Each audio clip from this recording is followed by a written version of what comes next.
Good morning. Welcome to Self-Improvement Sunday. What? Saturday was self-improvement. That's because Saturday and Sunday are both self-improvement Sundays. So, as always, make sure that you like, make sure that you comment, and make sure that you subscribe so we can share the channel. So, with that being said, we're going to jump right on into it. So, it's...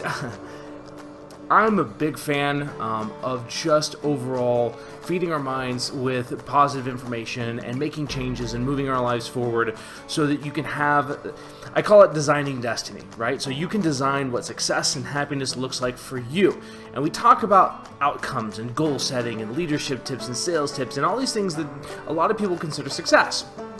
So I actually want to help everyone today, if they're watching, kind of come to the same terms that I have of what success really means so we can start progressing towards it without having to change our entire life all at once. So this one's a esoteric concept that I'm a big fan of, and we're going to tackle it today in a whopping 6 minutes, where I think I've had entire days worth of seminars on this from multiple different people that are out there.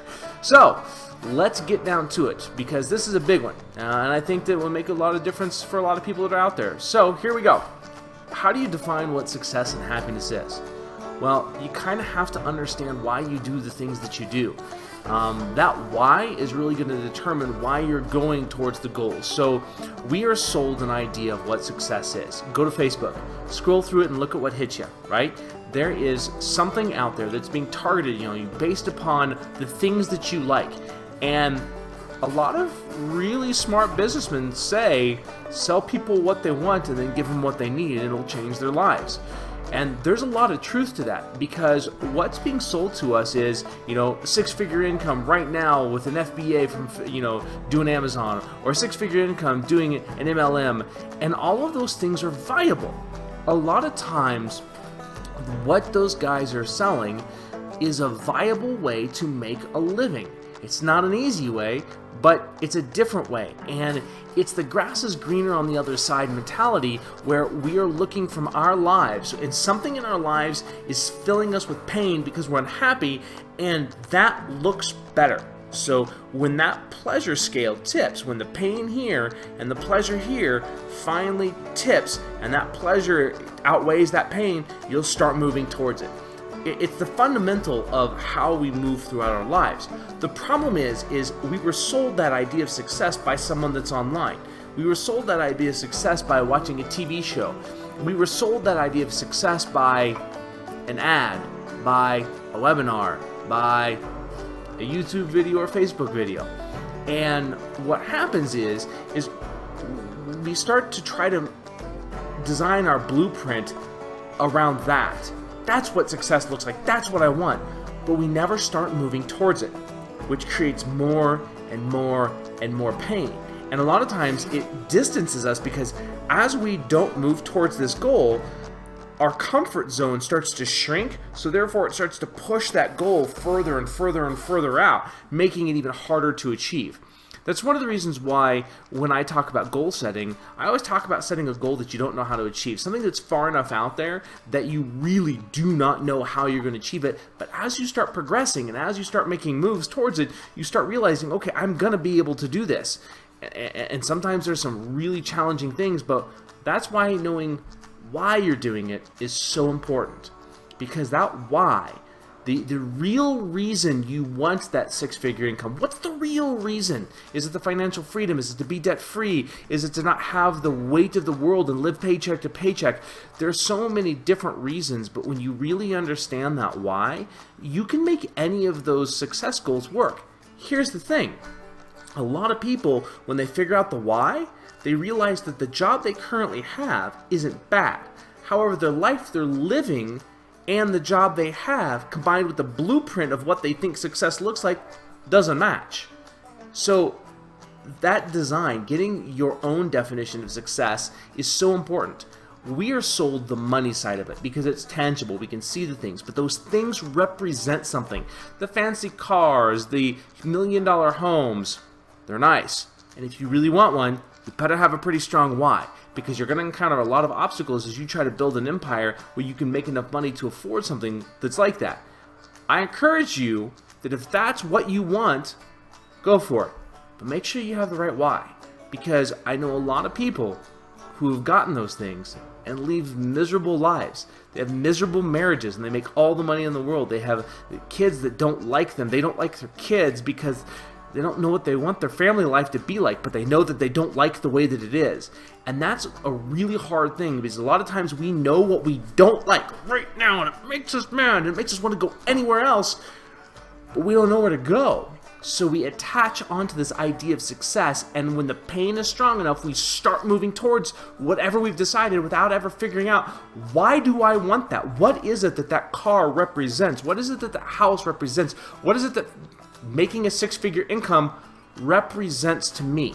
Because a lot of times in life, you can get those things you want by making changes today. You can have your same job and cancel the 9 subscriptions you have. Get rid of your cable and just go with internet and move to streaming services. Well, I like my DVR. Okay, but is it worth it? That $49 a month equates to $500 a year. What if you invested that $500 a year in a stock market or 401k or an IRA? I'm not going to get into investing, but the bottom line is you can make that money work for you. And over the course of 10 years, that makes a difference. And then later on in life, you can have that security, but we don't want to do that. I was the kingpin of this. When I was younger, from my 20s to my early 30s, I could make $20,000 in a month if I wanted to, just by going and selling more. But I didn't.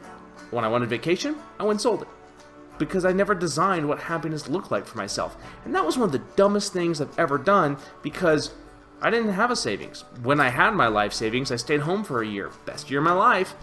But I made that life savings in a matter of like 4 years. I had nothing before that. But I made more before that.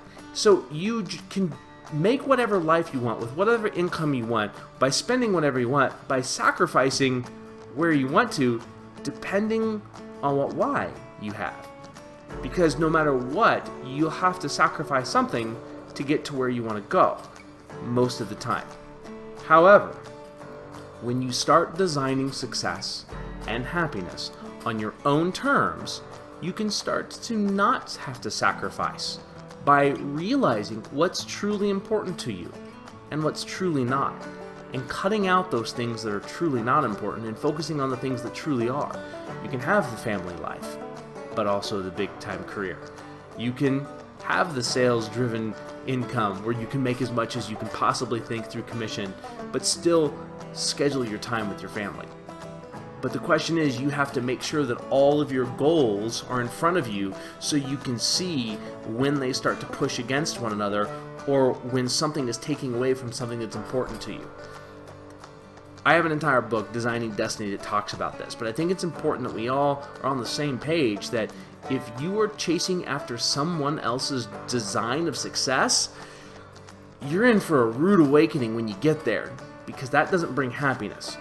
Money is not a bad thing, and money is not the root of all evils. I'm the last person in the world to tell this. If you want to become a millionaire, make sure your why is power enough, set the goal, and be ready to sacrifice, because it takes a lot of work. But not as much as you would put into being uncomfortable. And I call it the comfortable uncomfortable. So your comfort level is a certain amount of uncomfort, and until it grows beyond that, it's not going to push you forward. So, final point and final thing to leave with you. You have to define what success is for you, and then you have to figure out why. What is it, the thing of success that you've defined, adds to your life? What does it take away from your life?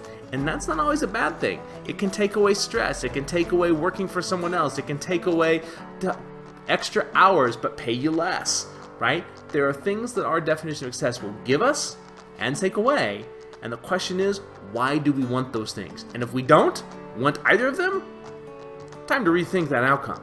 So guys, as always, make sure you like, make sure you comment, make sure you subscribe and share, and you can also click on our YouTube page and subscribe as well. But we really appreciate it. Help us spread the word and help us influence another life. The guys, a little bit longer than normal, but thank you, and we'll see you next time.